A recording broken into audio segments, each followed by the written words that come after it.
History as he walks onto the boards of every theatre in this country. Ladies and gentlemen, will you give a very warm welcome to John Dowie.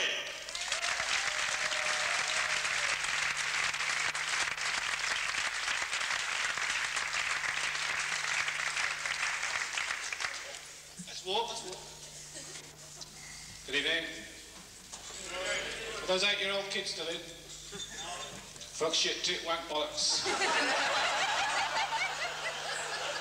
Notice,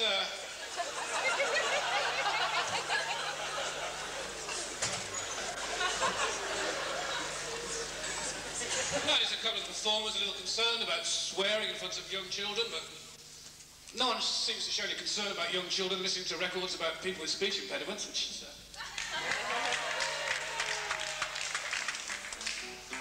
I've just lost a few friends from backstage, there we go. As one of the few male acts on the bill tonight, thought I'd get the girls on my side. I thought I'd start with a song about my sexual charisma. It's not a very long song.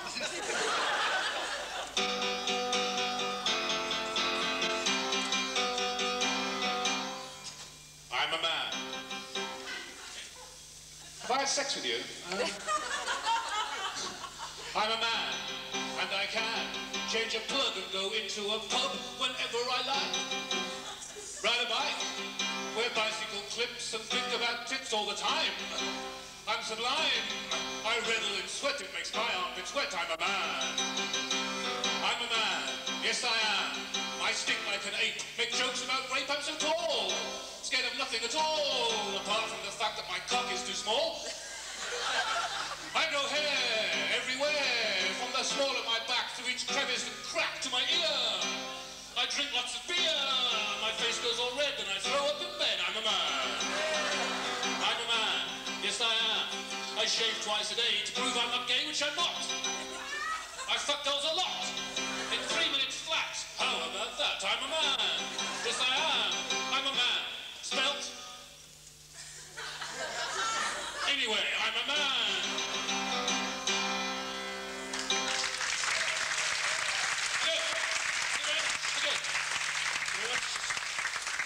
This is what I like about working with Andrew Bailey. How many other gigs in showbiz do you have to sweep the Weetabix off the stage before you can start your set? Where's it going to end? It could be dead babies like the next week. I mean, my goodness. There are two kinds of people in the world. People who are really egocentric and self-centred, and some other ones I know nothing about. How many members of the Labour Party does it take to change a light bulb? Doesn't really matter now, does it?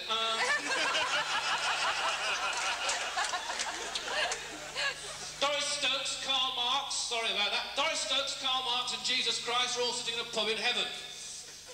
Karl Marx says, I'm quite pleased with the way my life went. There's a big statue of me in Highgate Cemetery and people still talk about me. Jesus Christ says, well, I'm quite pleased with the way my life went. There's statues of me everywhere and people still talk about me. And Doris Stokes said, fuck all because she's dead.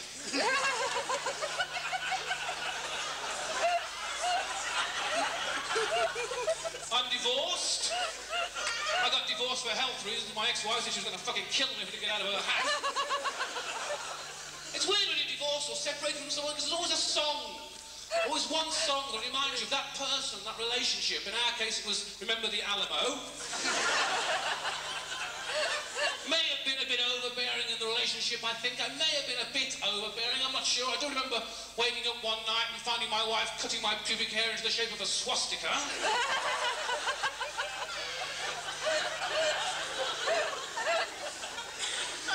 I'm getting a bit pissed off with things, you know, like not a lot of things, some things like... I'm getting a bit pissed off with pornography. I mean, I like to think of myself as a concerned, caring, anti-sexist man, but if you show me a piece of pornography, I'll show you an erection with my name on it. And pornography is weird because we accept some kinds of pornography as just straightforward pornography. The magazines that kids can't reach. You know, these kids are probably coming along with ladders tonight, I don't know. And the kind of pornography you get in newspapers, you know, the page pornography, you know, people have an argument with that. The ones that really piss me off, the ones that infiltrate television. You know, who watches that? Everybody. You know. And I'm not arguing in favour of suppression or censorship, you know, but when people eat a bar of Cadbury's Flake, they just break a bit off, chew it, that's it, innit? Who eats a bar of Cadbury's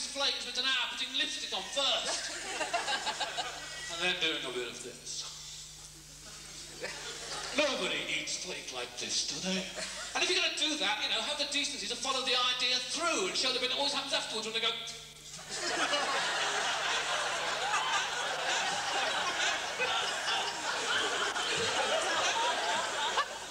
I smoke, I enjoy smoking. I enjoy smoking because I've always got something to look forward to.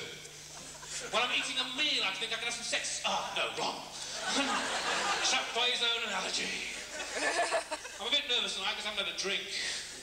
Last time I was here, I drank a lot and really fucked up, but I'm professional. I can screw up when I'm sober. I'm very lucky tonight. I have a very large drink problem. So what I've done is employ someone to be my memory. My memory's in tonight. He wears glasses and a raincoat and drinks Guinness. If you see him, tell him what I did, will you? It's important to me, you know. I drink brandy. I drink a lot of brandy these days, and brandy is a really grown-up way of making yourself feel violently ill.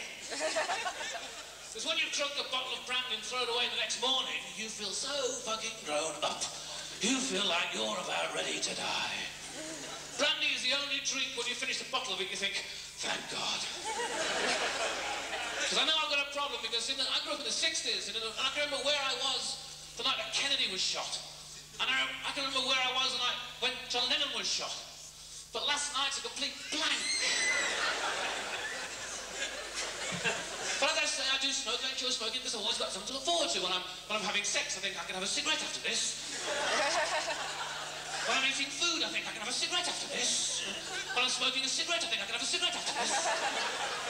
But I smoke for religious reasons because Christ is due to return at any moment now. 2,000 years, the millennia, Christ is about ready to return. And this time around, when Christ returns, he will return at the head of an army of angels, bearing a sword, and he will systematically destroy every person who's oppressed humanity since the time of the crucifixion. And if that's going to be happening, I want to fight while I'm watching. Because I don't know which list he's got me on. It'll be interesting to see when Christ returns, how the media will respond to it. You know, how will the media handle the return of the Christ? I think there'll be a headline in the Sun, fuck off, you Jewish bastard.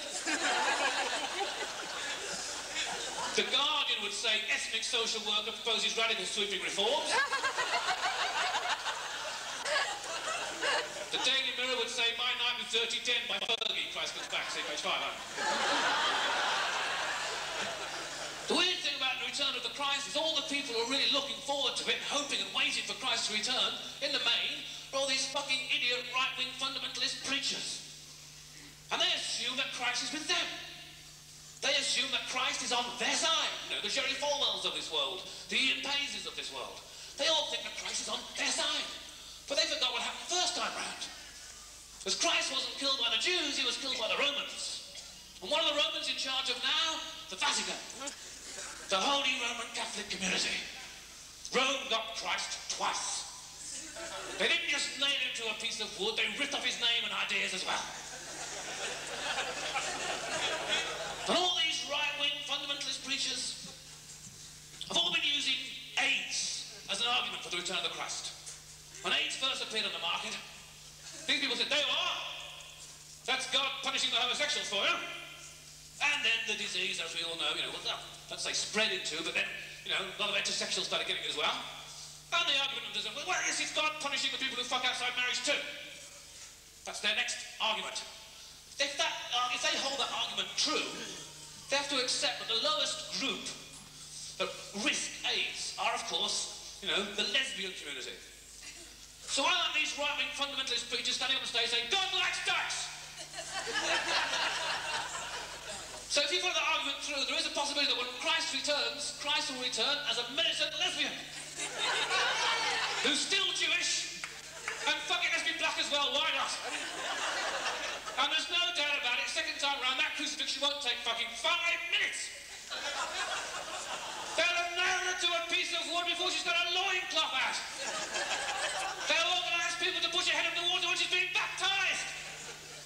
There we go, anyway, it'll be around soon, I expect we'll find out. I also, as I say, drink, I also smoke, I also like drugs. That's the most, I like drugs because drugs give me lots and lots of ideas, you know. They're all shit, but they're ideas. Some drugs I like more than others. I don't like heroin, for example. I think there's a difference between being laid back and being laid out. I'm not crazy about cocaine. tried cocaine once. Cost me 60 quid. 60 quid. 60 quid. That's more than I earn in an hour. I put this stuff on my nose. All it did is make me feel bland. Oh, wow. I have just spent £60 and I feel like a roll of wallpaper. I think I'll do some more. You do some more, you do some more, you do some more. The bone of your nose gets crumbled away, your nose collapses, your teeth drop out, and then you drop down dead. That's £60 well spent, isn't it?